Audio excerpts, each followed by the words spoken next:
beliau sampai sekecil ini menjalankan ibadah puasa, apa yang menjadi kebutuhan kita, beliau dengan jalan seluar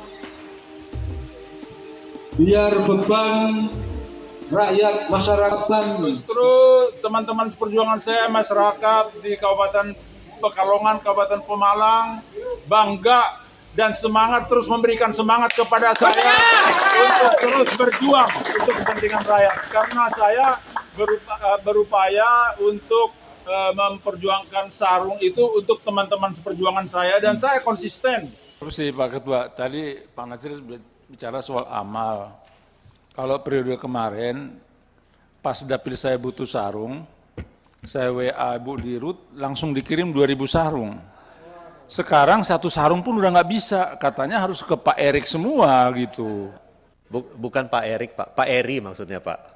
Jadi bisa Pak ke Pak Eri ini ini, Menteri BUMN, bukan Pak Eri ini, bukan. Katanya dikoordinasikan Menek BUMN semua. Kalau periode kemarin saya WA, tahu-tahu udah dikirim ke Pekalongan sama Pemalang 2.000 sarung. Periode kemarin, waktu beliau masih baru di RUT. Makasih Pak Ketua.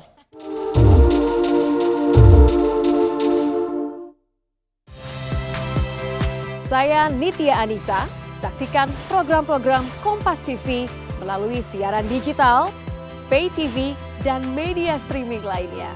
Kompas TV, independen, terpercaya.